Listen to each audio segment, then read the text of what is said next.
पूछिए तुमको question. Are real estate stocks considered a risky investment? क्या रियल एस्टेट स्टॉक मार्केट में invest करना रिस्की है?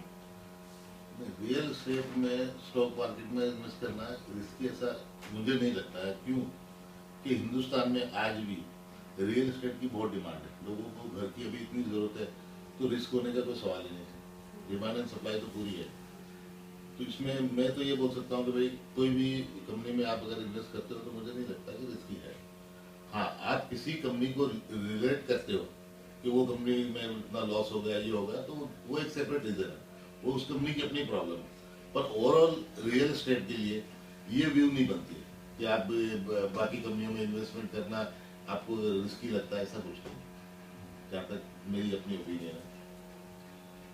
तो जैसे अभी डीएलएफ जो इंडस्ट्री का एक मेजर रियल एस्टेट का एक मेजर कंपनी है, उसके 90% जो शेयर्स थे वो 6 सालों में 90% इतना ज़्यादा गया नहीं था, मगर इतना गिर गया। तो इसका क्या रीज़न है और इन्वेस्टर्स को जो लॉस हुआ है उसका क्या इम्पैक्ट पड़ सकता है? उसका रीजन तो अभी हम नहीं बता सकते कि उसके इंटरनल अपनी प्रॉब्लम्स क्या है, क्या उन्होंने मैन्युफैक्चर किया होगा या क्या जो भी लॉस या प्रॉफिट कहाँ हुआ होगा, तो वो तो उनका अपना है।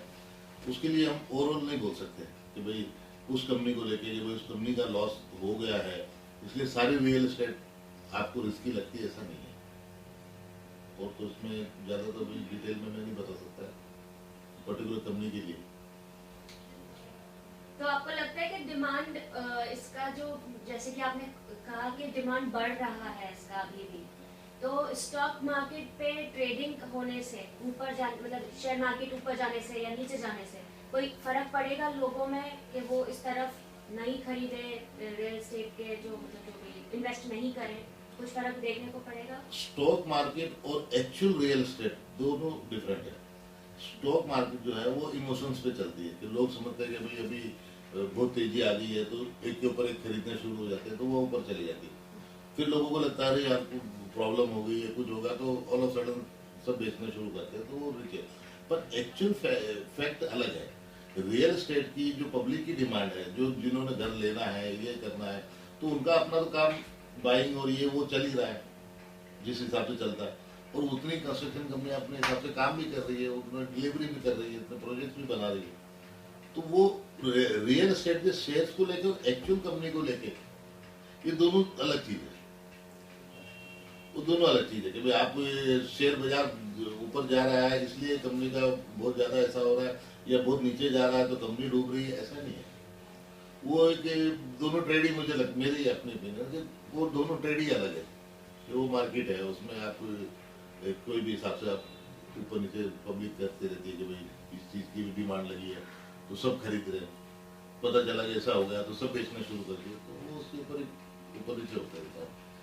तो एक कंपनी के ऐसे जो शेयर्स गिर गया तो उससे आपको लगता है कि असर पड़ेगा दूसरी कंपनीज पे, जो रियल एस्टेट की दूसरी कंपनीज है, बड़ी कंपनीज है? अब शेयर्स का फर्क पड़ेगा ऐसा नहीं होता है। ओवरऑल तो एक्चुअल देखा जाए तो फर्क पड़ता है। लोग सोचते हैं कि भाई सभी रियल एस्टेट का प्रॉब्लम हो रहा है, सभी के शेयर बेच दो, तो बेचने में आ जाते हैं। पर कंपनी की एक्चुअल पोजीशन तो अगर आप डिटेल में जाओ तो वो कंपनी की अपनी जगह पे है कि उतने ही प्रोजेक्ट बना रही है, वो प्रोजेक्ट चल रहे हैं, उसकी उतनी बुकिंग्स भी हो रही है, सब हो रहा है। और जो कंपनी के एक कंपनी का गिरा है तो आप उसकी इंटरनल डिटेल में जाओगे तो वो पता चलेगा उनके कहाँ कहाँ लॉसेस हुए हैं, कितने प्रोजेक्ट्स बंद पड़े हैं, उनकी कितनी प्रॉपर्टीज लिटिगेशन में रुक गई है, उस हिसाब से उसकी कंपनी के शेयर्स गिरे। पर दूसरी कंपनी के शेयर्स उस वजह से नहीं गिर रहे। वो मैंने जैसा पहला वर्ड किया था कि वो लोगों को इमोशंस जुड़े हुए हैं, यार रियल एस्टेट लॉस हो रही है, तो उस वजह से उसकी गिर सकते हैं। पर वो एक लिमिट तक, उसके बाद वो अपना स्टैंड कर जाएगी। मगर ऐसे देखा जाता है कि जो स्टॉक मार्केट पे ट्रेडिंग होता है उससे रेपुटेशन बनती है मार्केट में भी और अमंग जो कस्टमर्स होते हैं उनके बीच में भी, तो उससे कुछ फर्क पड़ता है? नहीं, रेपुटेशन तो होती है ना। अगर आपकी कंपनी लिस्टेड है तो आप इंटरनेशनल लेवल पे आप हो ना, आप रिकॉग्नाइज हो, उसके लिए तो एक रेपुटेशन वाली बात है, 100% रेपुटेशन है। उसमें फर्क पड़ने का तो कोई वो ऊपर नीचे जाती है उससे रेपुटेशन, अगर ऐसे शेयर्स गिरते हैं या उससे नहीं, रेपुटेशन पे कोई फर्क पड़ता है? मैंने अभी बताया ना कि रेपुटेशन एक अलग आप बता रहे हो, शेयर्स का मैं बोला ना कि इमोशंस है, लोगों ने बोला यार वो लॉस हो रहा है, सब रियल एस्टेट का वो हो रहा है, तो लोगों ने बेचना शुरू किया। तो जरूरी नहीं कि सब कंपनी, अब सब कंपनी तो अपने हिसाब से अपने प्रोजेक्ट बना ही रही है ना, इतने सारे, और हिंदुस्तान में तो घरों की इतनी डिमांड है, तो उसकी रेपुटेशन और उसका तो कोई सवाल ही नहीं कि एक्चुअली एग्जीक्यूशन जो साइड है वहाँ तो अपना काम हो ही रहा है, बिल्डिंगें बन रही है, डेवलपमेंट हो रहा है, डिलीवरीज हो रही है, सारा कुछ हो रहा है। रही बात शेयर्स की, जो मार्केट में है वो ऊपर नीचे हो रहे हैं, तो वो पब्लिक के इमोशंस के ऊपर है, उसको कंपनी इतना रिलेट नहीं करेगी कि भाई कहाँ कंपनी एकदम एक कंपनी पूरी गिर रही है, वो कंपनी का काम ही नहीं हो रहा है, वहाँ उसकी प्रॉपर्टीज में प्रॉब्लम आ गई या कोई वजह से ऐसा हो सकता है, तो उसका शेयर गिरने से दूसरे में इफेक्ट यही आएगा कि रूमर्स कि भाई रियल एस्टेट में लॉस है, वो कंपनी का इतना शेयर गिर गया, तो आप दूसरी कंपनी के भी शेयर भी लोग बेचने छोड़ देंगे, तो ऑब्वियसली उसकी रेट भी कम होगी।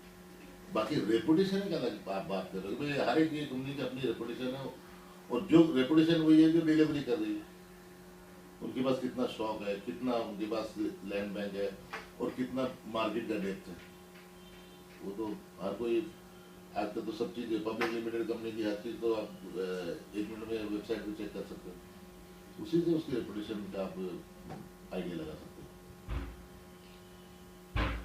Thank you. और आप